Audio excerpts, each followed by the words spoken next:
Good morning, YouTube. This is Journeyman 650, and what you see before us right now is my latest new acquisition, the Gen 3 Duke 390.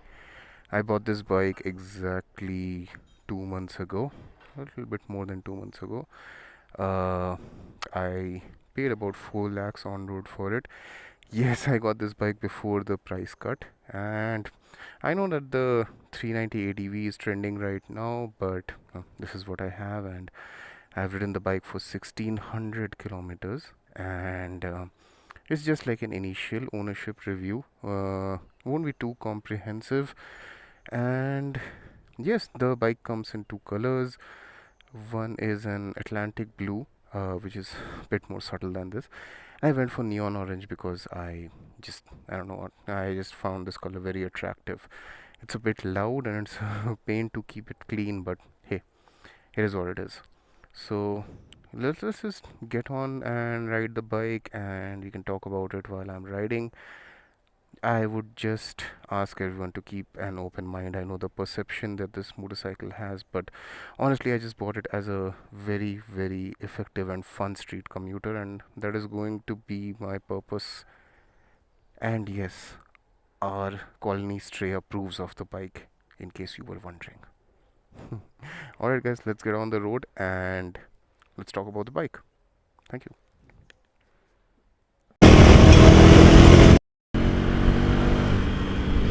Alright, guys, so we are on the road and we are in a little bit of traffic, which means we can talk a little bit about the specs. It belts out 46 bhp, I believe, and 39 newton meters of torque. It is a single cylinder 399cc liquid cooled engine, 6-speed gearbox. The quick shifter is now a standard accessory, I believe. Maybe initially it was optional, I'm not sure about that.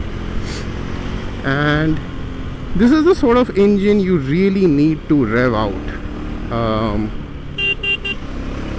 in order to make any progress. Well, you can see, like I'm on 4th gear right now, and we can choose to go slow like this. I'll have to downshift here. But what it likes doing is this.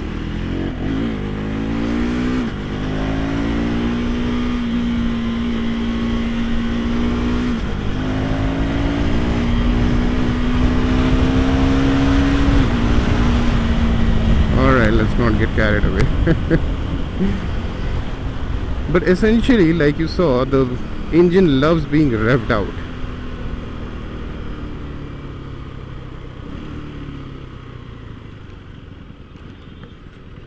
And the quick shifter is, well, it's just like the cherry on top of the cake. It's just that amazing add-on bonus which really enhances how quick you can shift gears, how quick you can get a response from the engine.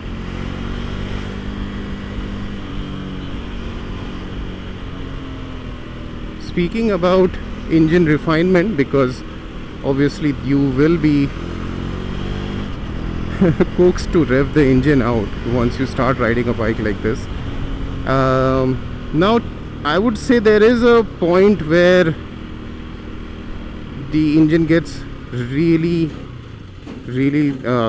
buzzy or has vibrations. I think that's somewhere around the 5500 rpm 6000 rpm mark.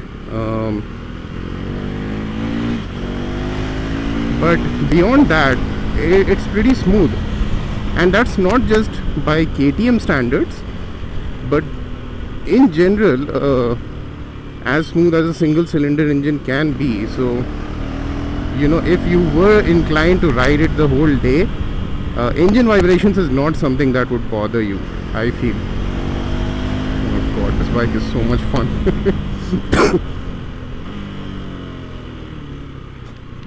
So I've like I mentioned, I've only ridden it 1600 kilometers so far, so very, very new to me still.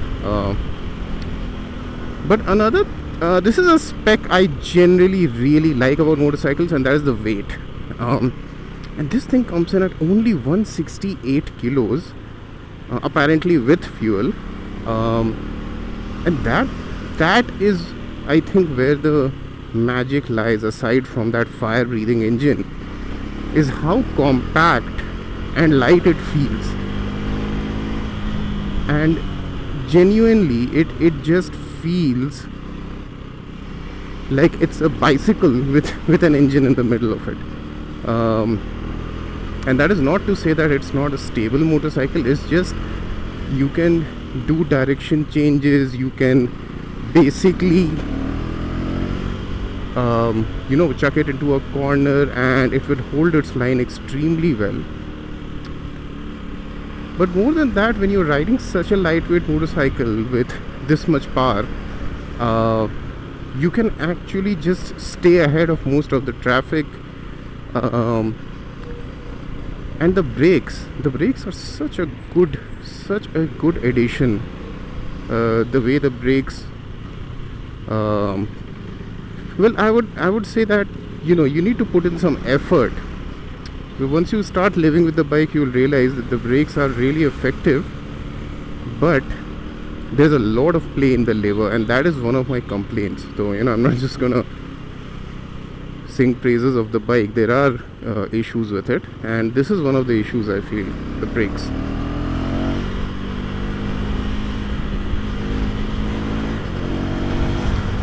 So I think there will be a point I'll have to brake right now, and here, see, there's no issue with slowing down. The issue is that the lever is a bit too harsh. There's too much play, and it feels like there might be some air in the system, or maybe the pads are worn out or something. I've even adjusted it for reach, but yeah, that is how they are. You kind of need to get used to the fact that there is a lot of play in the lever, and there's not a lot you can do about it. That's just how it is.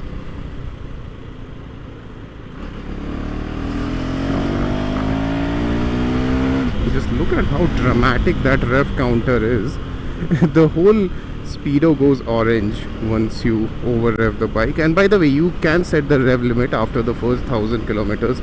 To keep myself in check, I've kept it at 7500 RPMs, which is, I would say, a bit low for Duke standards. But yeah, I had to rein myself in, because sometimes I have the restraint of a teenager. What else can we talk about the bike? Well, fuel efficiency. Best I have gotten is maybe 24 kilometers to a liter, and you get that if you ride a bit like this, like fourth gear, 40-50 kilometers an hour. And again, like I said, you can do it. This is a bit of an improvement over the earlier Duke, where I don't think it was as forgiving a bike. But the current gen, they've made it that way that you can ride it and on a bit higher gear at comparatively lower speeds. But again, this is not the bike to do it on. This is a bike which coaxes you. And oh, is that a Gen 1 Busa? That looks like a Gen 1 Busa. Wow. Okay. This is a bike which coaxes you to use the upper range of the rev limit. Oh, is this a... Okay, weird place to stop, my man. So all the fun basically is at the top end of the rev range. And wow, there's someone coming on the wrong side.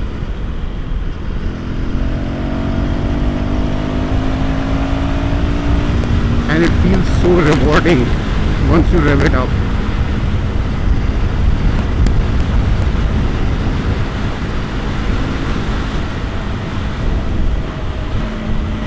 That quick shifter just makes the bike sing. Now this is one of the reasons, it being so slim, lightweight, no shortage of power on tap, more than what you would need for a city. And this is one of the reasons it makes it such a decent commuter. It's short, it's lightweight, it's fun. It's fun because of the other things I've mentioned so far. And now this is my 8th motorcycle. I'll just go a little bit personal here. And I have owned some very decent sports bikes, which we'll keep for another video. And I'll tell you that I have not had this amount of fun with any other motorcycle. And also this is probably the most engaging motorcycle I have ridden. And what do I mean by that is that you really need to stay focused on what you're doing. This is a bike which demands focus, which demands concentration, and it rewards you if you do that. Okay, just a last minute turn. I think this would also be a good point, a good segue into how the bike feels at my height and my weight. Purpose of this clip is just to demonstrate what the riding ergonomics look like. Basically, the seat peg to seat and the handlebar. So this triangle, how it looks like. Disclaimer: I am 6 feet tall, and for me, definitely the bike feels cramped. After 1600 kilometers, I am getting used to it, but I'm definitely not going to be taking this bike touring. That is for sure. Touring के लिए I have another setup, another bike rather. But for now, let's just talk about this, and I'll show you what it feels like to sit on the bike. And at my sort of a height of 6 feet. So seat is a bit hard, but I really don't think that it doesn't really bother me. So let's just so if I put my foot up over here, you can see that the angle is pretty acute. This one. And this is what I feel that if you're riding more than 1.5 hours at a stretch, for me, this part it starts to hurt on my knees. Another thing, since we are in this position, I'll just show you is the this thing, the plastic and fiber part over here. Apologies for the background noise. This is very slippery, so you might need to put some tank pads here, which will kind of spoil the look, I feel. Um, but yeah, it's a little hard to grip over here. And since we're sitting in this position, another thing is that when you're riding, you slightly bend forward when you start riding. And what that means is sometimes my chin is a bit, or rather, my in order to see the speedo, I really need to take my eyes off the road. So if I'm usually like this, I just have to go a bit like this. Um, I think that's just something that is with me. I mean, considering my height, probably. I think if you sit in a more relaxed way, I don't know how you comfortably will be, but I tend to sit a little bit forward. So for me, looking at the speedo while riding, I kind of need to almost take my eyes fully off the road. Um, yeah, that's about the only thing. And very quickly, s- regarding the wheels, they are definitely a design feature I really like what KTM has done with the wheels. The design is very simple, it's very pretty. But because they are neon orange in color, you kind of need to keep them very clean because even smallest of you know slush or mud, something on like that, it just sticks out. So need to keep them really clean. But yeah, that's about it. I think perhaps the only thing I haven't addressed till now is the suspension, which is fully adjustable front, uh, and there's some adjustment in the rear. And I'm sorry, I don't remember exactly the terminologies, but the front is apparently rebound and compression adjustable, and you can do it with your hands, and like you don't need any tools. And right now I've had the suspension set at the softest setting, which doesn't take anything away from the handling of the bike, but definitely helps soak up the bumps better, and it is genuinely a night and day difference. Like, you can actually you know what, we'll go from ahead, because this is the part where the road isn't that great, and since we're talking about suspension, might as well. So the difference is almost night and day when you adjust the suspension for the softest setting. The front suspension becomes so much more compliant, and I would say this is the sort of bike where, oh, you won't feel any bumps or any thuds, anything like that. It just becomes so much nicer, and it almost goes against the nature of how Duke is supposed to be, you know, angry, unrefined, rough, protesting all the time. Like, there are 3 riding modes, and you have rain, street, and track. In the rain, the throttle response gets dulled. I don't think you lose any power, it's just that the throttle response is dull. And in well, you know, in terms of street, this is where my default mode is, where I keep it on most of the time. 2 reasons: because, well, we're riding on the street, and second, because I just like the way the speedo is displayed. And the third one is track, and let's see if we can switch to track mode. Okay, there we go. Now with track mode, the throttle response is slightly sharper. I mean, you'll have to ride it a lot to realize that it is. And as you can see, the display changes, becomes a very minimalistic display. Not a big fan of that. Ooh, I love doing this. But fact of the matter is that, yeah, even this is like a pretty display, I guess. I'm just being very shallow at this point.